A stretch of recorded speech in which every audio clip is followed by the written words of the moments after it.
الحمدللہ رب العالمین والصلاة والسلام علی سید المرسلین۔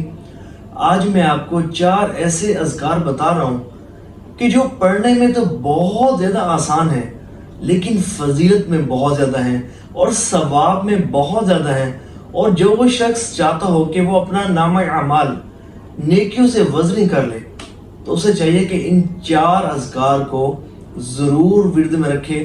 اللہ نے چاہا بہت زیادہ ثواب پائے گا۔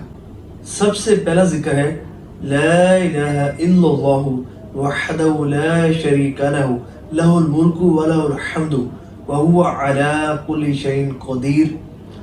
اس کو جو شخص 200 مرتبہ پڑھے گا نا تو حدیث شریف میں آتا ہے کہ اس کے مقام کو نہ کوئی پہلے والا پا سکے نہ ہی کوئی بعد والا پا سکے گا، سوائے اس کے کہ جو اس کے برابر عمل کرے۔ تصور کریں کتنا بڑا عمل ہے کہ اس کے مقام کو نہ کوئی پہلے والا پا سکے نہ کوئی بعد والا پا سکے گا، لیکن جو اس سے زیادہ پڑھے یعنی کہ 200 کی تعداد سے زیادہ پڑھے تو یہ نامہ اعمال کو نیکیوں سے وزنی کرنے والا بہترین عمل ہے۔ اور اس کے ساتھ اگر کوئی شخص بازار میں جائے اور یوں پڑھے لا الہ الا اللہ وحدہ لا شریک لہ لہ الملک ولہ الحمد یحیی و یمیت وہو علی کل شیء قدیر، تو حضور صلی اللہ علیہ وآلہ وسلم نے فرمایا کہ 10 لاکھ نیکیاں اس کو پڑھنے والے کے نامہ اعمال میں لکھی جاتی ہیں، 10 لاکھ گناہ اس کے مٹائے جاتے ہیں، اور جنت میں اس کے لیے ایک گھر بنایا جاتا ہے۔ سبحان اللہ، 10 لاکھ نیکیاں، 10 لاکھ گناہوں کی مغفرت اور جنت میں گھر۔ سبحان اللہ، کتنا بڑا عمل ہے یہ۔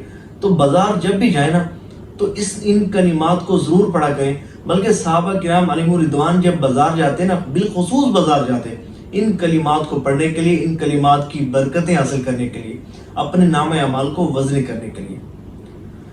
دوسرا جو ذکر ہے وہ ہے 33 مرتبہ سبحان اللہ، 33 مرتبہ الحمدللہ، اور 33 مرتبہ اللہ اکبر، اور 1 مرتبہ عدد پورا کرنے کے لیے لا الہ الا اللہ وحدہ لا شریک لہ لہ الملک ولہ الحمد وہو علی کل شیء قدیر۔ تو حضور صلی اللہ علیہ وآلہ وسلم نے ارشاد فرمایا کہ جو شخص ہر نماز کے بعد ان کو پڑھے گا تو اللہ تبارک و تعالی اس کے گناہ معاف فرما دے گا، اگرچہ اس کے گناہ سمندر کی جاگ کے برابر ہو۔ سبحان اللہ، اس کو تسبیح فاطمہ شریف بھی کہا جاتا ہے۔ اس پر میں مکمل انشاءاللہ ایک ویڈیو بناؤں گا۔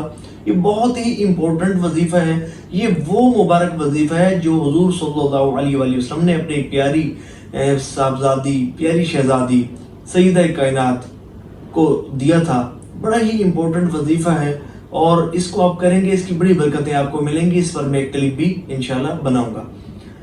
تیسرا ذکر، یہ وہ ذکر ہے کہ حضور صلی اللہ علیہ وآلہ وسلم نے ارشاد فرمایا کہ 2 کلمات ایسے ہیں جو زبان پر ہلکے، میزان میں بھاری اور رحمان کو بہت زیادہ محبوب ہے۔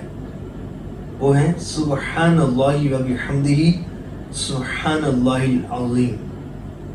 حضرت ابو ذر رضی اللہ تعالیٰ عنہ فرماتے ہیں کہ میں نے حضور صلی اللہ علیہ وآلہ وسلم کی خدمت میں عرض کیا، یا رسول اللہ صلی اللہ علیہ وآلہ وسلم، یہ ارشاد فرمائیے کہ اللہ تبارک و تعالیٰ کو کون سی کلمات زیادہ پسند ہے؟ تو حضور صلی اللہ علیہ وآلہ وسلم نے ارشاد فرمایا کہ وہ کلمات کہ جو اس نے اپنے فرشتوں کے لیے منتخب فرمائی، یعنی کہ سبحان اللہ و بحمدہ سبحان اللہ العظیم۔ اور یہ 3 ذکر ہو گئے، اور چوتھا ذکر جو ہے وہ ہے لا حول ولا قوة الا باللہ العلی العظیم۔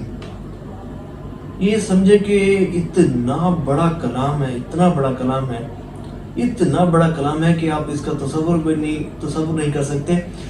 یہ جنت کے خزانوں میں سے ایک خزانہ ہے، اور یہاں تک فرمایا گیا کہ جنت کے دروازوں میں سے ایک دروازہ ہے۔ اور حضور صلی اللہ علیہ وآلہ وسلم نے حضرت علی رضی اللہ تعالیٰ عنہ سے فرمایا تھا کہ میں تمہیں ایسے کلمات نہ بتاؤں کہ جب تم کسی مصیبت میں مبتلا ہو تو ان کی کثرت کرو اور راحت پاؤ۔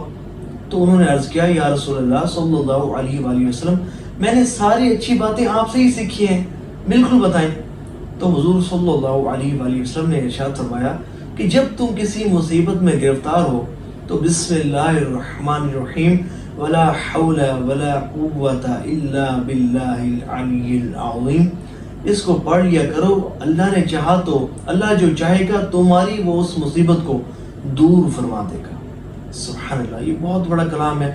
یہ 4 اوراد و وظائف ایسے ہیں کہ جو بندے کو اپنے اذکار میں، اپنے اوراد و وظائف میں ضرور رکھنے چاہیے۔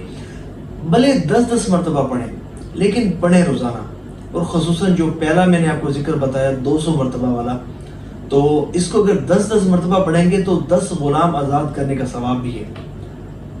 تو 10 مرتبہ بھلے پڑھ لیں، لیکن کاش کہ 200 مرتبہ جو پڑھ لے گا نا تو وہ بڑا ہی خوش نصیب ہوگا، کیونکہ اس کے مقام کو نہ پہلے والا کوئی پا سکا نہ بعد والا کوئی پا سکے گا، مگر جو کہ اس سے زائد عمل کرے۔ تو دعا ہے کہ اللہ کریم جو سنا اس پر عمل کرنے کی توفیق عطا فرمائے۔